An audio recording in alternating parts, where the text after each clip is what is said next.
na kila namna ya ila za shetani. Fungua masikio yetu ya rohoni, fungua macho yetu ya rohoni, fungua mioyo yetu Bwana, neno lako likapata kuzaa matunda kama jinsi Yesu Kristo wa Nazareti alivyosema, vinatazaa 30-60 kwa Mungu. Narudisha heshima na utukufu katika kiti cha enzi, nikiamini ya kwamba yote yatafanyika sawa sawa na mapenzi yako. Amen. Bwana Yesu asifiwe.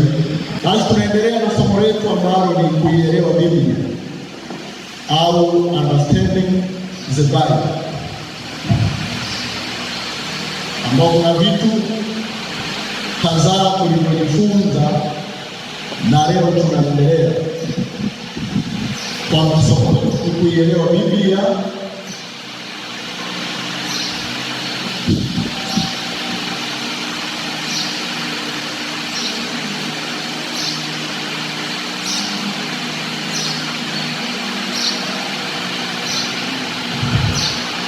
lakini kuna kitu ambacho tunakizungumza ambacho tulisoma ile Mathayo 22. Yesu akawaambia Masadukayo kwamba wanapotea kwa kutokuelewa maandiko na uweza wa Mungu. Kwa hiyo tukasema kumbe kwa kutokuelewa maandiko na uweza wa Mungu inaweza ikapelekea wewe kutokuamini katika utendaji kazi wa Mungu, kwa sababu kama ungeelewa maandiko usingekuwa na maswali uliokuwa nayo, na kama ungekuwa unajua uwezo wa Mungu na nguvu za Mungu usingekuwa na maswali uliokuwa nayo. Kwa tukasema nguvu za Mungu ni zipi na maandiko ni yapi, ili tujifunze na tuyaelewe, yamkini yanaweza yatakusaidia katika maisha yetu ya wokovu. Bwana Yesu asifiwe. Bwana Yesu asifiwe. Maana wokovu ambao tuko nayo, mimi naweza kusema Mungu anategemea kutoka sehemu moja kwenda nyingine. Na ndio maana mwalimu nisomee Filemoni 1:4-6. Hiki ndicho Mungu alichokuwa anategemea kutoka kwetu, na hata maombi yangu mimi natamani siku moja imani hii ambayo tumeiamini ikapate kutenda kazi yake. Soma kwa imani. Mstari wa 4-6, sura ya kwanza. Namshukuru Mungu wangu siku zote, nikikumbuka katika maombi yangu, nikisikia habari za upendo wako na imani ulionayo kwa Bwana Yesu na kwa watakatifu wote, ili kwamba ushirika wa imani yako ufanye kazi yake katika ujuzi wa kila kitu chema kilicho chetu katika Kristo.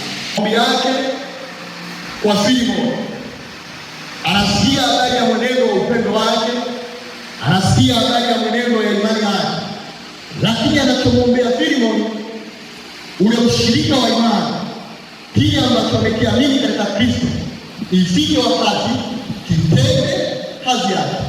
Binafsi naweza kusema eneo hili ndio ambalo kanisa tunatamani tuliangalie sana. Je, yale ambayo tunayasoma, yale ambayo tunayaamini yanatenda kazi yake? Kwa nini? Kwa sababu kama tunasoma Mungu anaweza, lazima kanisa experience huo uwezo wa Mungu katika maisha yetu, na si kwa kusoma na kusikia. Na hii ni habari ya ukuaji wa kiroho, kwamba Mungu anachotegemea mtu anapoendelea kujifunza, mtu anapoendelea kumjua, ifike wakati ile imani itende kazi yake sawasawa na neno la Mungu. Bwana Yesu asifiwe. Hata katika ukuaji wa kawaida tu ambao pia Mungu anauangalia ukuaji huo kwa upande wa kiroho. Upande wa kawaida kuna stage. Mtu ataanza kuwa mtoto, atakuja kuwa kijana, baadaye atakuwa baba au mama, kwa maana mtu mzima. Na katika kila level kuna vitu ambavyo vinategemewa kwa huyo mtu. Mtoto ni mwenye kufuata maelekezo. Mtoto ni mwenye kuomba msamaha pale ambapo anahisi amemkosea mzazi wake. Kwa hiyo sisi kanisani, kwa maana ya ukuaji wa kiroho, kuna hizo hatua tatu. Hata Yohana ameziandika, anasema nawaandikia ninyi watoto, nawaandikia ninyi vijana, nawaandikia ninyi wakina baba. Sasa revo ya utoto ni ile ambayo mtu anaweza akasema hiki nimekosa, Mungu naomba unisamehe.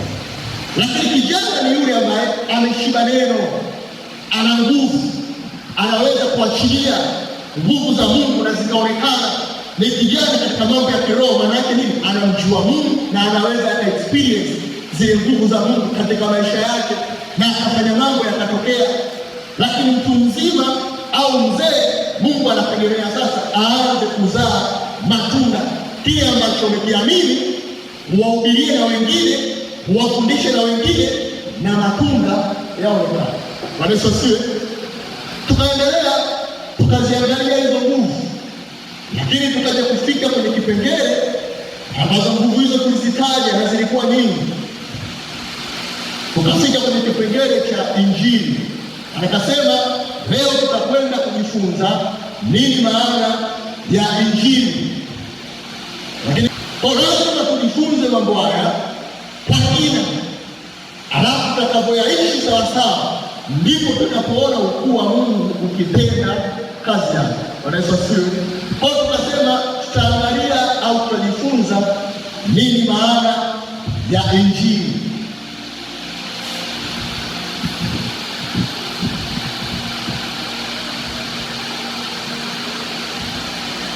Ambao tulisema Injili lilikuwa ni agizo. Yesu aliwaambia wanafunzi wake wakaihubiri hiyo Injili. Lakini leo tunajifunza hii Injili ambayo Yesu aliwaambia wanafunzi wakahubiri kilikuwa ni kitu gani? Na je, mitume walienda kuhubiri sawasawa na kile ambacho Yesu amewaambia? Na sisi leo tunaposema tunahubiri Injili, tunahubiri kwa mujibu wa agizo la Yesu? Tunahubiri sawasawa na mitume walivyohubiri? Kwa nini? Kwa sababu Yesu aliwaambia mitume wake wakahubiri Injili, kile ambacho akitofautiani na manabii na wakina Musa. Wote walihubiri kitu kimoja, na mitume wakaja wakahubiri sawasawa na Yesu alivyoagiza. Na wewe ambaye leo unakuja kukikamata kijiji, unatakiwa uhubiri sawasawa na Musa, uhubiri sawasawa na Daudi, uhubiri sawasawa na Yeremia, uhubiri sawasawa na Petro. Kwa nini? Kwa sababu usipohubiri hivyo, maana yake hauhubiri Injili. Kuna kitu kingine ambacho wewe umekuja nacho, na iko kitu ambacho wewe umekuja nacho, madhara yake ni nini? Uwezo wa Mungu hautakuwa kwenye iko ambacho wewe umeamua kuhubiri. Bwana Yesu asifiwe. Kwa maana maandiko anasema, nisomee Warumi 1:16.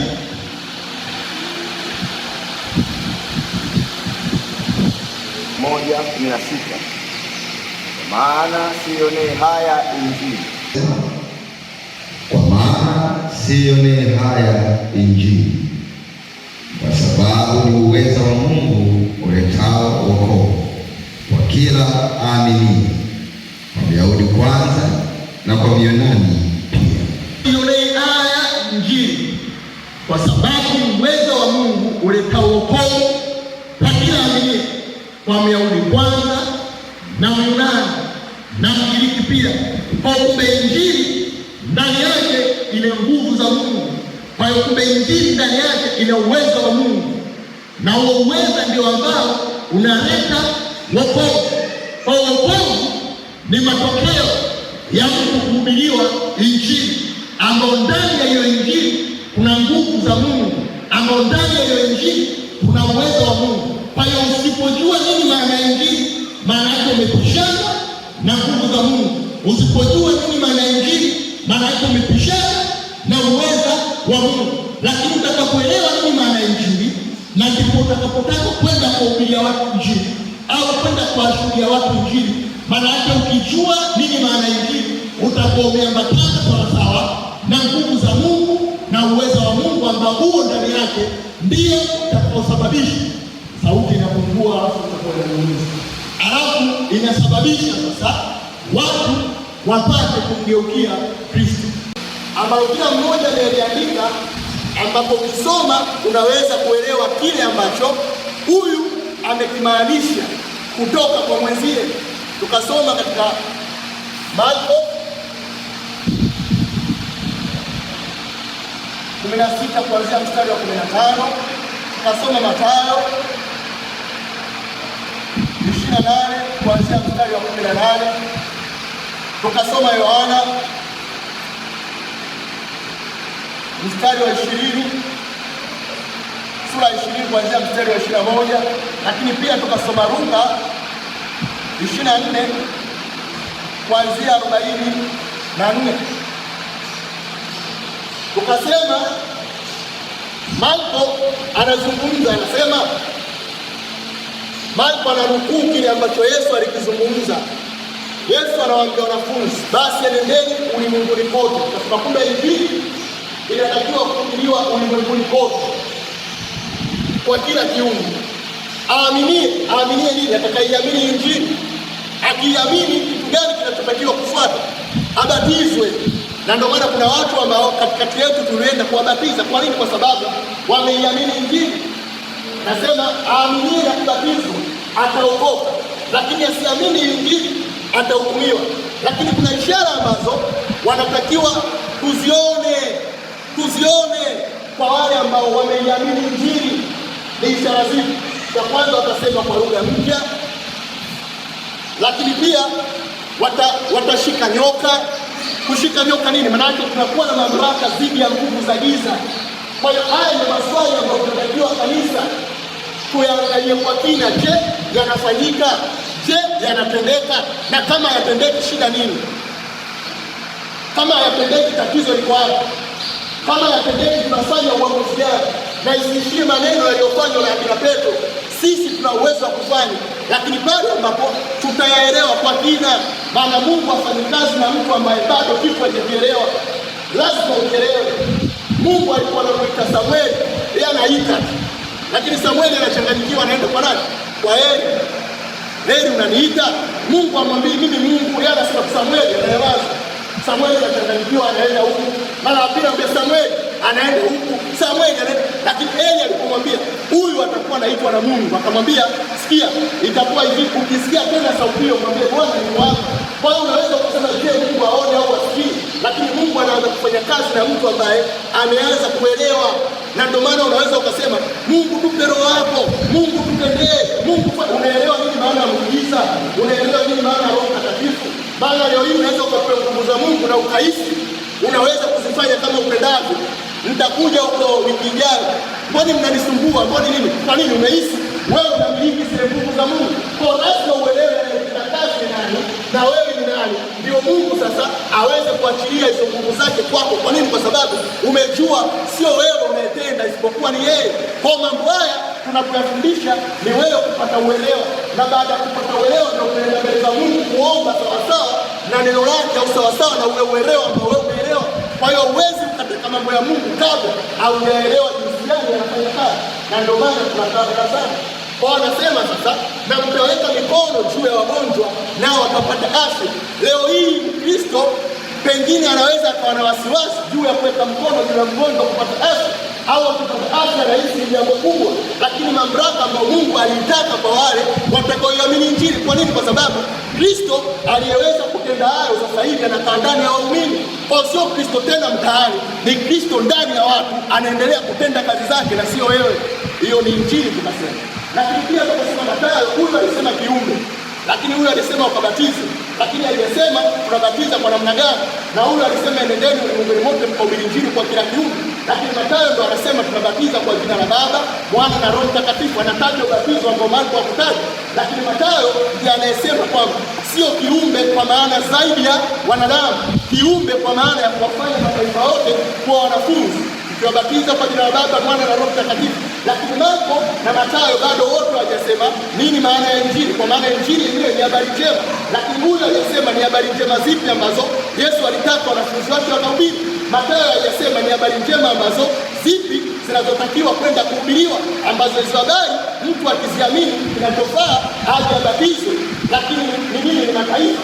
Yohana anasema akaja kwao akamwambia amani iwe pamoja nanyi, wanafunzi, kama Baba alivyonituma mimi nani nawapeleka. Kwa hiyo wanafunzi wanaenda kwa mtindo kama ambao Yesu alitumwa. Kwa kama Yesu alitumwa kwa mamlaka yote, kwa maana mapepo yalikuwa yanamtii, kwa maana watu walikuwa wanatakasika, wenye ukoma wanatakasika, viziwi wanasikia, vipofu wanaona, wenye pepo wanaondolewa pepo. It means sasa kama Baba alivyonituma ndivyo ambavyo mimi nawatuma, maana hakuna utofauti. Kama alivyonituma Baba na mimi nawapeleka. It means kwamba mtu aliyemwamini Kristo lazima ambatane na ishara, sio kusema kwamba yamkini Bwana atatenda. Hapana, Yesu alipokutana na watu wenye shida aliwaponya papo hapo. Ndivyo ambavyo sisi natakiwa. Kama haifanyiki hivyo, kuna shida mahali, na ndio maana tunajifunza ili tuiondoe shida hiyo, kuambatana na nguvu na uwezo wa Mungu ambao utawafanya watu wa experience nguvu za Mungu kwa macho yao, sio kwa kusikia na kusema mboni Musa aliweza, mboni Elia aliweza, mboni Isaka aliweza. Isaka wa leo ni wewe, Musa wa leo ni wewe, Yeremia wa leo ni wewe. Lakini kwa nini hafanyiki? Kuna shida mahali. Bwana Yesu asifiwe. Bwana Yesu asifiwe. Akasema na yoyote mtakayemuondolea dhambi zake zimeondolewa, na yoyote mtakayemfungia dhambi zake zimefungiwa. Tukasema Yohana anaposema mtu anapoenda kuhubiri Injili ana uwezo wa kumfanya mtu dhambi zake ziondoke, na ana uwezo wa kumfanya mtu dhambi zake zibaki. Si kwa kusema kwamba wewe dhambi zako zinabaki au wewe dhambi zako zinaondoka, isipokuwa kwa kuhubiri Injili.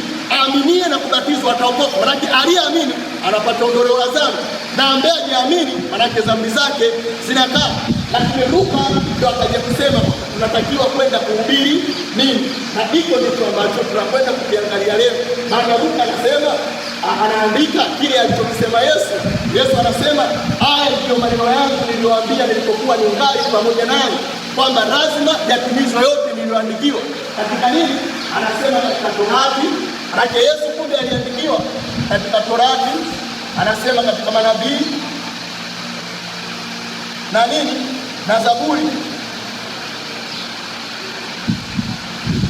Haya ndiyo maneno yangu niliyoandikiwa katika Torati ya Musa, katika manabii na katika Zaburi. Aliandikiwa nini? Kwamba Kristo anabudi kuteswa na siku ya tatu kufufuka, na watu wote watahubiriwa juu ya toba na ondoleo la dhambi.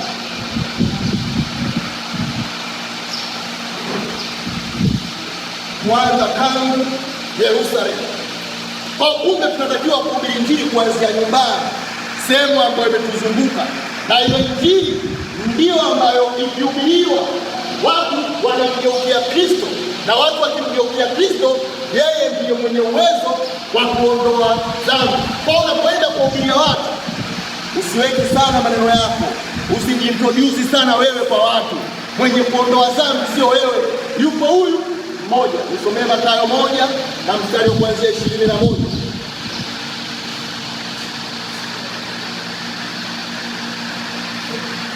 Sema,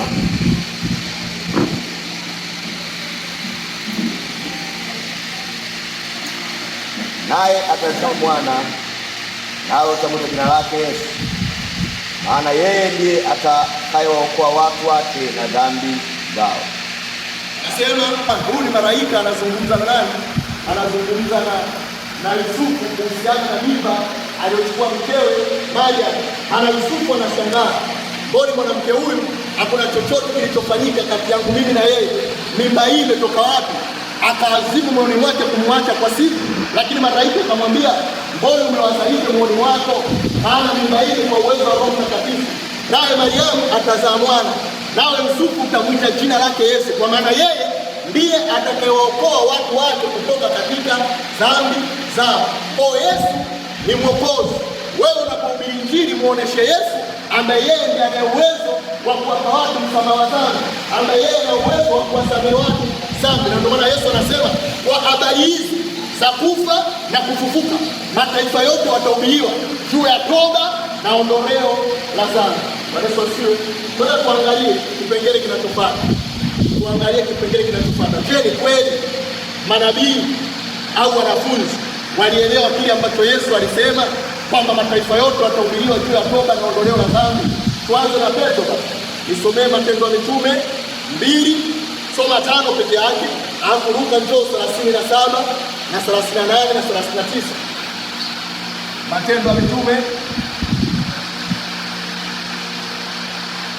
2 utasoma 5, alafu utakuja utaruka. Utaanzia 37 mpaka 38 na kuendelea na hadi 40. Kila mstari wa 5 yeye anasema, na walikuwako Yerusalemu Wayahudi wakikaa watu wataua, watu wa kila taifa chini ya mbingu.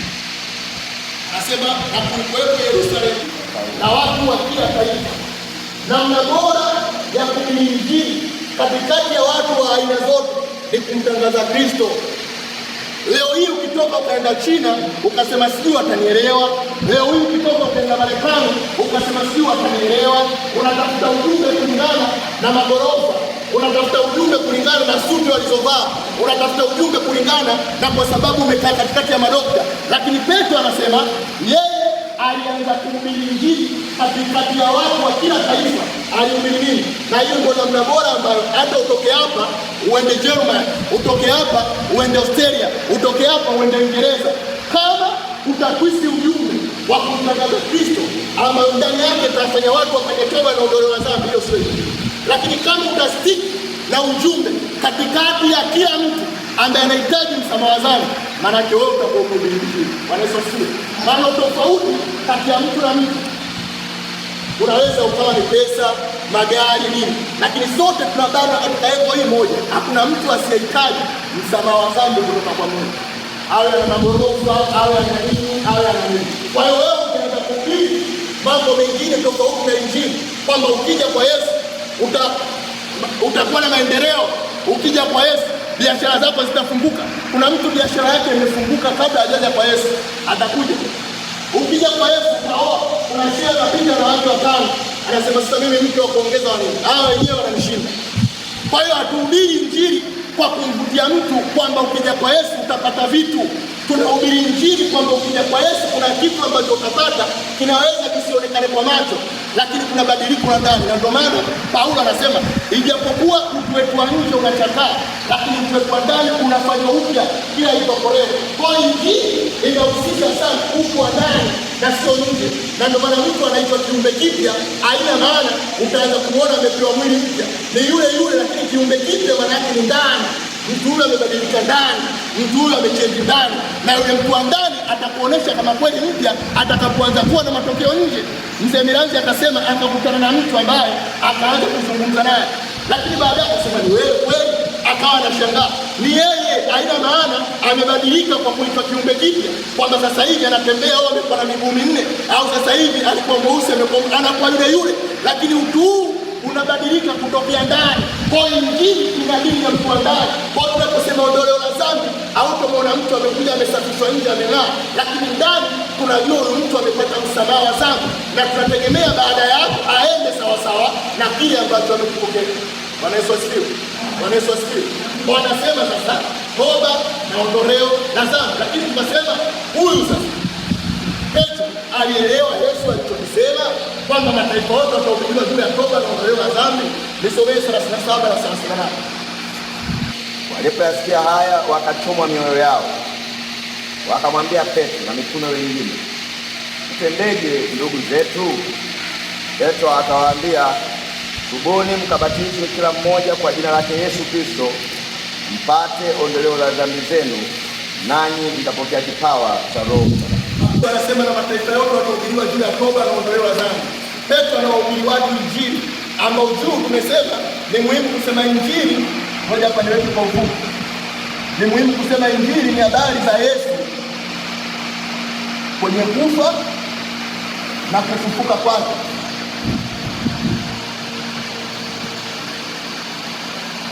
Maana habari hizi ndizo ambazo zinaleta wokovu.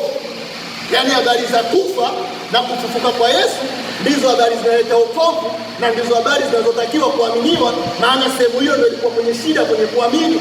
Maana wanafunzi hawakupata shida kwenye kumwelewa Yesu eti kwa kutenda miujiza, kwa kuwalisha watu jangwani. Sehemu hizo zote waliamini, lakini alipokufa kila mmoja aliendelea na jambo lake. Na alipofufuka Yesu akasema, enyi wenye mioyo mizito msiotaka kuamini, yale yote yaliyonenwa na manabii. Akaanza kutoka Musa na manabii wote wakieleza habari zinazomhusu yeye mwenyewe. Hiyo ni Luka 24:20, ni Luka 24:25. Yesu anazungumza kitu kama hicho. Kwa sababu Injili ni habari zinazomhusu Yesu.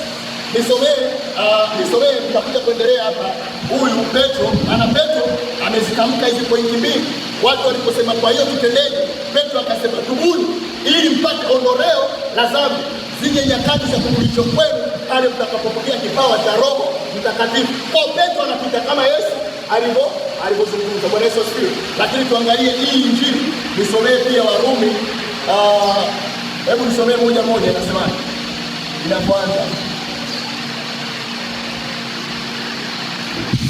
Paulo, mtumwa wa Kristo Yesu, aliyeitwa kuwa mtume na kutengwa aihubiri Injili ya Mungu, ambayo Mungu amekwisha kuyaahidi kwa kinywa cha manabii wake katika maandiko matakatifu. Kwa hiyo kuna hiyo Injili Paulo anasema alete Mungu, anasema ambayo Mungu amekwisha kuyaahidi kwa kinywa cha manabii wake katika maandiko matakatifu. Kwa Mungu alishaiahidi hii habari kwa kinywa cha manabii. Ni habari zipi? Yaani habari za mwanawe aliyezaliwa katika ukoo wa Daudi kwa jinsi ya mwili, na kudhihirishwa kwa uweza kuwa mwana wa Mungu kwa jinsi ya Roho ya utakatifu. Hapo kumbe Injili ni habari za Yesu. Bwana Yesu asifiwe. Kwa tumemwona Petro amegusa hizi pointi mbili. Nisomee tena Matendo ya Mitume, twende kwa haraka sasa tuangalie. Halafu kuna kitu kile tukiangalia. Kwa tukija tukiangalia, njoo usome tena Matendo ya Mitume 3:18.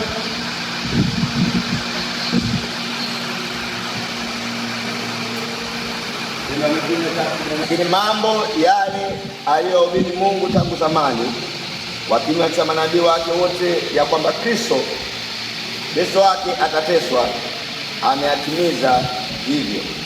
Mbona basi mrejee, ili dhambi zenu zifutwe, mpate kuja nyakati za kurudishwa kwa kuwako kwake Bwana. Anagusa kwa habari za Injili ambazo Mungu aliziahidi tangia zamani kipindi cha manabii. Injili ataisema nini? Ni habari za kufa na kufufuka kwa Yesu. Kwa maana ndani ya habari hizo ndipo ambapo tunapata yale watu wakisikia wanapata utubu, alafu wanapata ondoleo la dhambi. Bwana Yesu asifiwe. Sasa wewe unaweza kuendelea ukasoma Matendo ya Mitume sura ya 4, ukasoma Matendo ya Mitume sura ya 5. Petro bado anazungumza kwamba Injili ni habari za kufa na kufufuka kwa Yesu. Maana kwenye habari hizo ndizo ambapo tunapata wokovu. Kuna mambo yanakuja kutokea kama matokeo baada ya mtu kuamini mambo hayo. Maana Biblia inaposema katika Yohana 1:10 inasema alikuja kwake wala walio wake wakumpokea, bali wote waliompokea aliwapa uwezo wa kufanyika kuwa wana wa Mungu. Ndio wale walioaminio jina lake, waliozaliwa si kwa mapenzi ya mwili, si kwa mapenzi ya mtu wa damu, bali kwa Mungu. Sasa waliaminio jina lake. Kwa hiyo mtu anaweza kusema, je, tunaamini vipi jina la Yesu ili tufanyike kuwa wana wa Mungu? Maana yake kitu gani tunachotakiwa kuamini? Ndio sasa Warumi 10:9 ndo anajibu. Anasema kwa maana ukimkiri, si ndio, Yesu yakuwa ni Bwana, na ukiamini moyoni ya kuwa Mungu alimfufua utaokoka. Kwa hiyo wokovu ni kuamini habari za Yesu katika nini?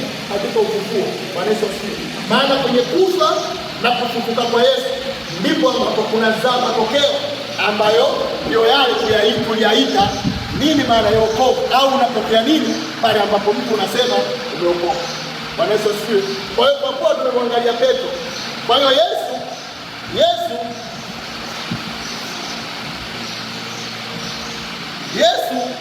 ana link, ndio? Yaani Yesu anasema haya ndiyo maneno yangu niliyowaambia nilipokuwa ningali pamoja nanyi, kwamba lazima yatimizwe yote niliyoandikiwa manabii. Kwa manabii, si ndio, waliandika habari ambazo Yesu aliwaambia wanafunzi, lakini wakazisahau. Torati kwa maana ya Musa aliandika habari zinazomhusu Yesu katika kufa na kufufuka kwake, lakini anapofufuka ndio anawaambia tena. Kwa Yesu anaringi taarifa aliyokuwa anazungumza na wanafunzi, ambao taarifa hiyo anasema iliandikwa na Musa, iliandikwa na manabii, iliandikwa na Zaburi. Kwa Yesu tayari amesharingi kati ya yeye na hao. Bwana Yesu asifiwe. Na baada ya Yesu maana yake anawapa maagizo mitume.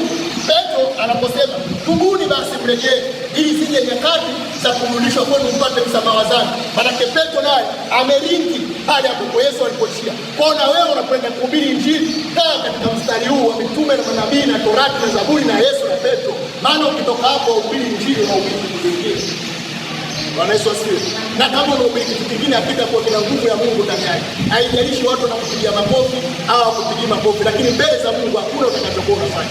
Kwa nini? Kwa sababu ndani yake kutakuwa hakuna uwezo wa Mungu kwenye hiko ambacho anakizungumza.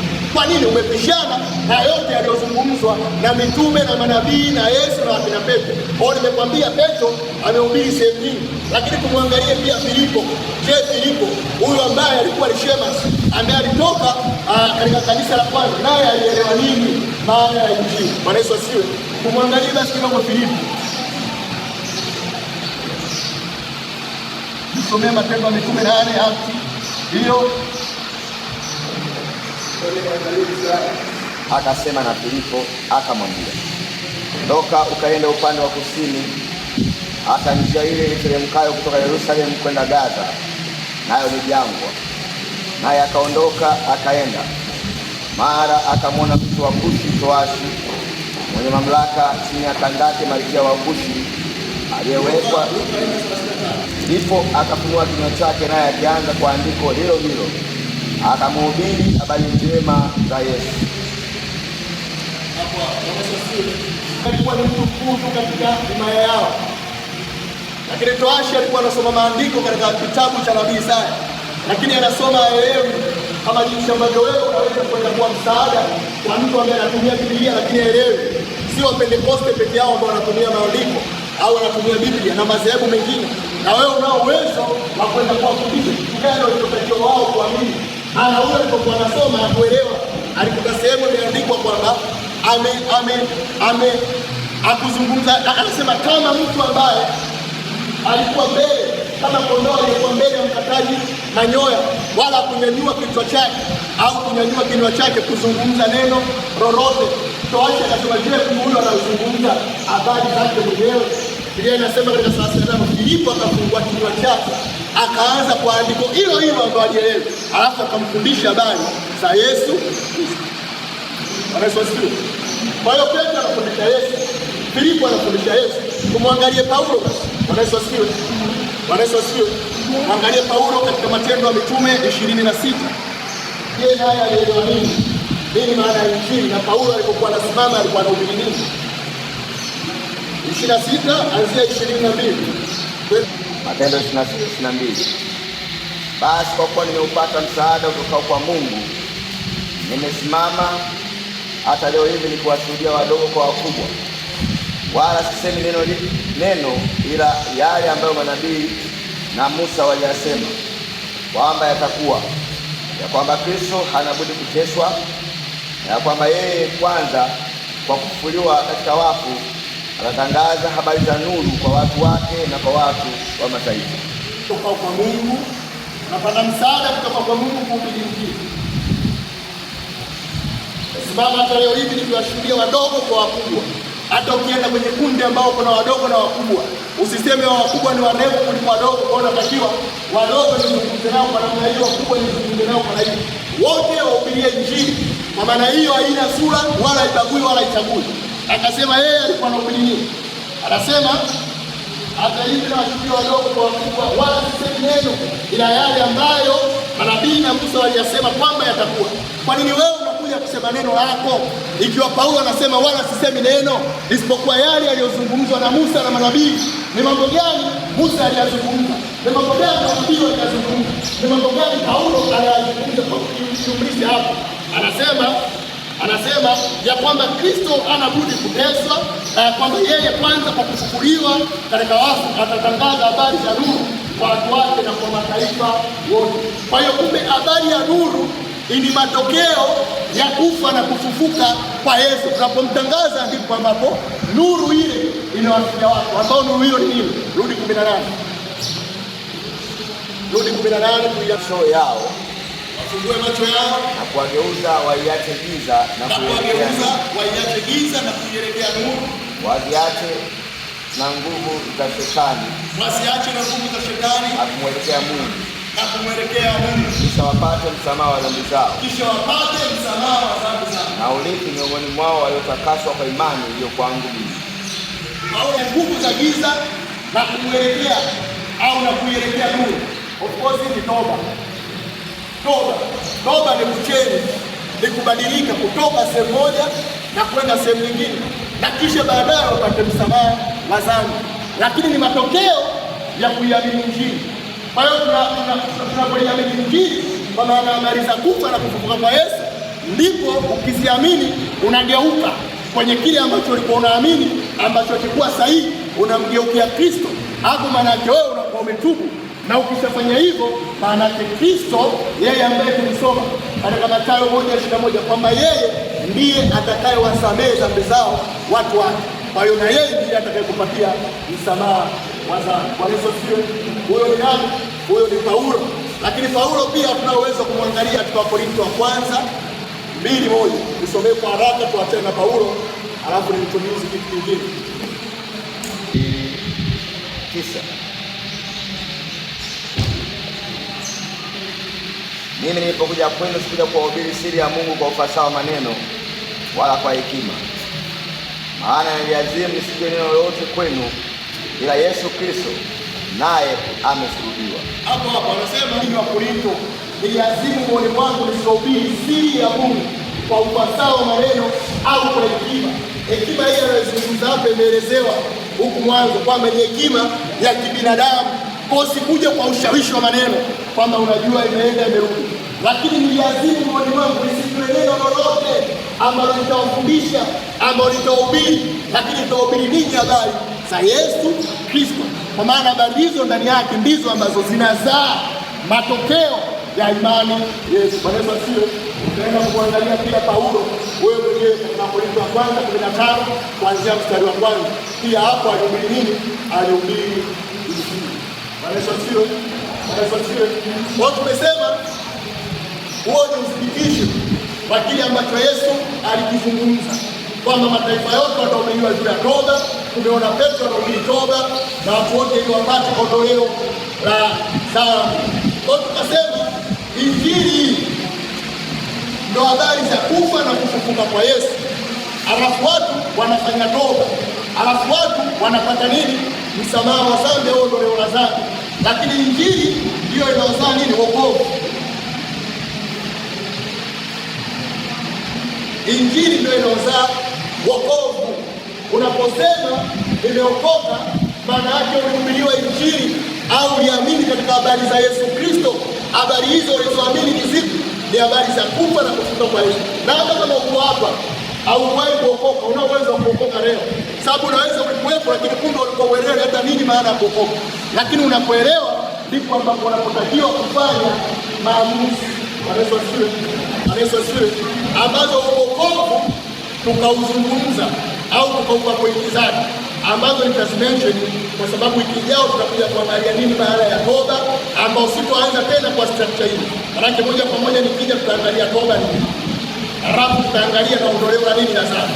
Kwa tunaweza tukaangalia mambo mawili tu wiki ijayo, halafu baada ya hapo tutakuja kuangalia hivi vitu ambavyo nilivyoozesha na nitaviozesha tena, halafu mbele nitaintroduce kitu kingine ambacho hiki nilitamani tukifanye kwenye semina ili tukielewe zaidi, kwa sababu tunapokaa wiki tena sijana kama mnaenda kusoma yale tunaowaambia, ukija wiki ijayo tunashasahau, ukija wiki ijayo. Lakini utakapokuwa na muda hapa katikati wa kujifunza nia na mazumuni, Paulo anamwambia Filimoni, ili kwamba ushirika wa imani yako ufanye kazi yake sawa sawa tunavyoamini iendane na matendo. Biblia inasema na ishara hizi zitaambatana na hao waaminio. Kwa nini ishara hakuna? Na ishara hizi zitaambatana na hao waaminio. Sisi tumeamini tuone ishara, lakini kwa nini hatuoni? Kuna sehemu tumelegea. Hapo ni kwamba kanisa tunatakiwa tupata zile ili sasa tuanze kutembea sawa sawa na mapenzi ya Mungu. Haiwezekani kusali na wachawi au mtu tunaashumu unasikia maneno yule anavyoonekana sio kwa kumuona, inabidi Mungu akufunulie. Sio unaashumu eti kwa kuwa anachelewa basi atakuwa labda sio mtu mzuri, eti kwa kuwa sijui amekwambia kitu fulani labda sikupi yule analomba. Tuone kwa dalili za Roho Mtakatifu, maana na karama zinazoweza kukusaidia kuona hayo mambo. sio kwa kuzungumza kwa hisia zako. Kwa tutoke huko twende kuongozwa katika dalili za Roho Mtakatifu. Sasa nguvu hizo zisiendelee kumfuatilia, nguvu hizo zisiendelee kumkamata, manake mtu huyo anapewa uwezo wa nani? Wa Roho Mtakatifu.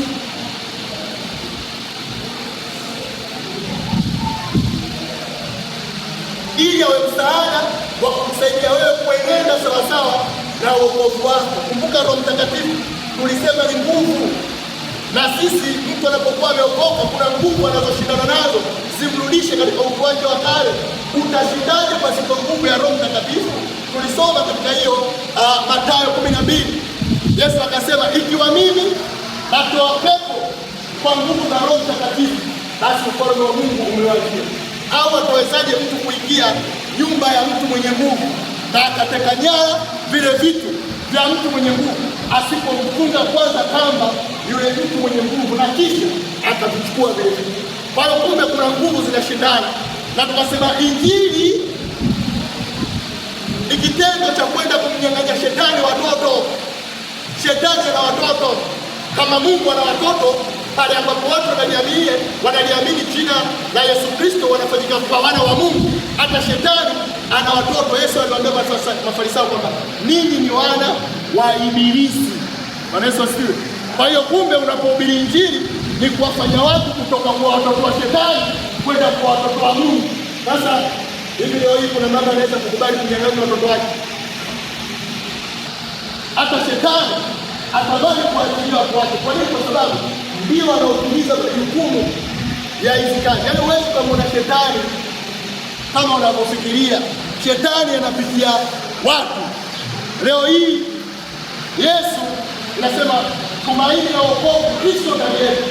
Ndio maana unapomwona mwamini unatakiwa umuone Yesu, na ndio maana ishara ni kiwakilishi cha kwamba huyu mtu ana nguvu ya Mungu ndani yake, au huyu mtu ana Mungu ndani yake. Unapomwona pepo ametoka, maana yake hajaondolewa na nguvu zako, ameondolewa na nguvu za Mungu zilizokuwa ndani yako. Unapoona mgonjwa anapona, maana yake hajapona kwa uwezo wako, amepona kwa nguvu ya Mungu iliyokuwa ndani yako. Kwa ishara zinapotokea zinaonyesha kwamba kuna nguvu inayotokea isiyokuwa ya kawaida iliyokuwa ndani ya huyu mtu. Hiyo nguvu ndio inaweza kumsaidia mtu aliyeamini aenende sawasawa na mapenzi ya Mungu. Bwana Yesu asifiwe. Kwa sasa tutakuja kuangalia hii maana ya toba. Hii sasa uone kwamba ulipotubu labda miaka hiyo haustahili kuendelea kutubu kile ambapo unafundishwa na kujua hiki kitu hakikuwa sahihi. Na kuna shida ambayo sometimes inakukuta watu kutokutaka kubadilika. Mtu anasema bwana mimi ndo asili yangu. Mimi ndo hata ukiambiwa kitu hivi kwa hivi. Mfano kwa watu kuambia wawai, yaani kashazoea kuchelewa. Yaani hawezi kufanikiwa kusema kwamba jambo hili mimi nafanyaje? Na hiyo ndio toba. Utalia mbele za Mungu, lakini usipopatana na matendo ya kubadilika hakuna ambacho hujafanya kutafanya. Kwa tutaangalia toba, lakini tutaangalia ondoleo la dhambi. Hapa baadaye tutagusa vipengele. Huyu mwamini amehesabiwaje yake bure? Sababu ukisikia bure unaweza kuchukulia mbele chini. Bure kwako, sio bure kwa Mungu. Mungu ametoa kitu cha thamani, ila wewe ndio umekipokea bure. Kwa unapohesabiwa haki bure, unachukulia kama lugha ya mchezo kwamba haki yenyewe tumepewa bure. Bure wewe kwa rehema za Mungu, lakini bure sio kwa Mungu. Mungu ametoa kitu cha thamani kinachomuuma ili wewe upokee wokovu bure. Kwa unaposikia umehesabiwa haki bure, usichukulia kama tumepewa tu. Njoeni kila mtu chukua. Haipo bure kwa namna hiyo. Bure kwa upande wako, sio bure kwa upande wa Mungu. Kwa upande wa Mungu imekuwa ni kitu cha thamani kakitoa ili wewe upokee bure. Na ndio maana adhabu itakuja kwa kali. Kwa nini? Kwa sababu ulikataa msaada ambao wewe kazi yako ilikuwa ni kuaccept, kusema nanyosha mikono na upokea, ila wewe ukasema sitaki. Akati kuna kitu cha thamani kimetolewa kwa ajili yako. Hapo ndipo kimbembe kitakapoanza. Kwa tutaangalia hiyo haki kwa imani inayotolewa bure ni nini, lakini tutaangalia kuwa mwana wa Mungu maana yake ni nini. Uzima wa milele umehamishwa kutoka kwenye nguvu za giza. Nguvu za giza maana yake ni nini? Hakuna tena hukumu ya adhabu, umefanyika kuwa kiumbe kipya. Lakini pia kuna nyingine nilisahau, mwamini anakuwa ameoshwa na kutakaswa kabisa. lakini pia ameumbwa pamoja na Kristo, ana baraka zote za rohoni. Baraka hizi tumeshakuzungumzia. Unaposema umeokoka na unaposema umebarikiwa ni sawasawa na kupokea majumba. Je, ukipokea nyumba? Je, ukipokea gari ndio unatangaza kwa watu kuwa umebarikiwa? Au baraka za rohoni zina maana gani? Sababu gari sio baraka ya rohoni, na ndio maana hata mtu asiokoka anaweza kuipata. Uweze ukasema baraka hiyo ni sawasawa na baraka ambayo anayomwamini. Ndio maana leo hii kimbilio la wokovu sio kujenga nyumba. Nyumba hizo zimejaa, kina Abdalla, kina Rashidi wanajenga na hawajaokoka. Kwa hiyo ujenga kanisani kusema kwamba ngoja niende kwa Yesu ili aniwezeshe kiuchumi.